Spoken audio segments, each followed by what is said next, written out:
প্রশাসনের নজরদারিতে শীর্ষ সুদ কারবারি রনু থমকে থাকা অভিযানে জনমনে ক্ষোভ। বিশেষ অনুসন্ধানী ক্রাইম রিপোর্টার এস.এম. রুবেলের প্রতিবেদনে বিস্তারিত।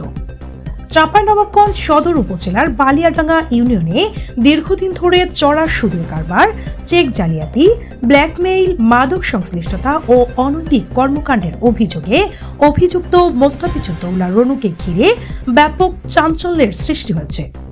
স্থানীয়দের দাবি, প্রভাব ও ক্ষমতার দাপটে তিনি একটি শক্তিশালী সিন্ডিকেট গড়ে তুলে সাধারণ মানুষকে জিম্মি করে রেখেছেন। অনুসন্ধানে জানা গেছে, অভাবগ্রস্ত মানুষকে উচ্চ সুদে টাকা ধার দিয়ে তাদের কাছে থেকে স্বাক্ষরিত ফাঁকা চেক ও স্ট্যাম্প নেওয়া হয়।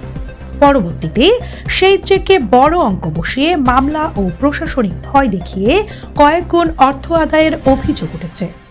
অনেক পরিবার ভিটেমাটি হারিয়ে নিঃস্ব হয়েছে বলেও অভিযোগ করেছেন ভুক্তভোগীরা। এছাড়া অভিযুক্তের বিলাসবহুল বাড়িকে কেন্দ্র করে মাদক সেবন ও নারীদের প্রলোভন দেখিয়ে ফাঁদে ফেলার অভিযোগ রয়েছে।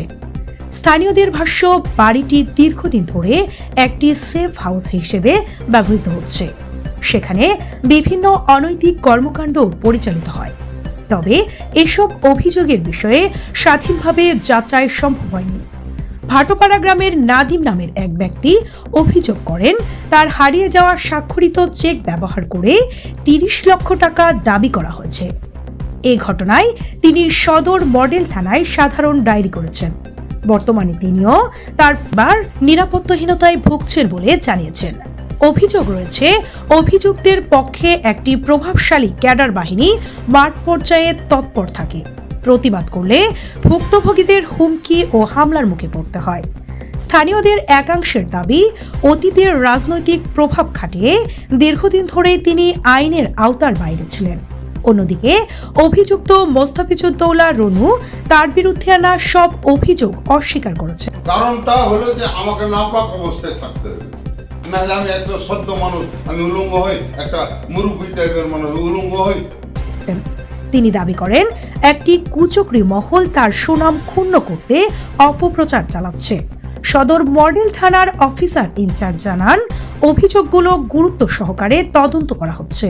প্রমাণ পাওয়া গেলে প্রয়োজনীয় আইনগত ব্যবস্থা নেওয়া হবে। এদিকে স্থানীয়দের মধ্যে ক্ষোভ বাড়ছে। তাদের দাবি, দ্রুত নিরপেক্ষ তদন্ত করে প্রকৃত সত্য উদ্ঘাটন এবং দোষীদের আইনের আওতায় আনা হোক।